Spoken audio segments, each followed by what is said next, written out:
ఈ రోజు మీ ఎమ్మెల్యేలే చర్చించుకుంటా ఉన్నారు.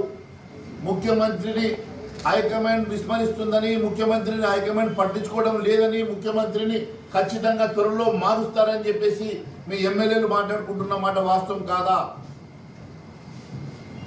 ఈరోజు నేను ఒకటే అడుగుతా ఉన్నాను. నరేంద్ర మోడీ గారి మీద మాట్లాడుతూ ఉన్నారు.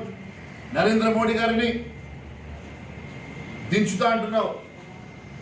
అయ్యా రేవంత్ రెడ్డి, మీ నాయకుడు సోనియా గాంధీ వల్ల కాలేదు, రాహుల్ గాంధీ వల్ల కాలేదు, నీ వల్ల ఏమైతుంది? ఒక బచ్చా నాయకుడు నువ్వు ఎన్ని రకాలుగా రాహుల్ గాంధీ భజన చేసినా ఖచ్చితంగా నిన్ను గతంలో చెప్పినా ఈ రోజు కూడా చెప్తా ఉన్నాను. డిసెంబర్ లోపల ఎన్నికలు అయిపోయిన తర్వాత నీ పదవి గండం ఉన్నదని గతంలో చెప్పినా మళ్ళీ చెప్తా ఉన్నాను.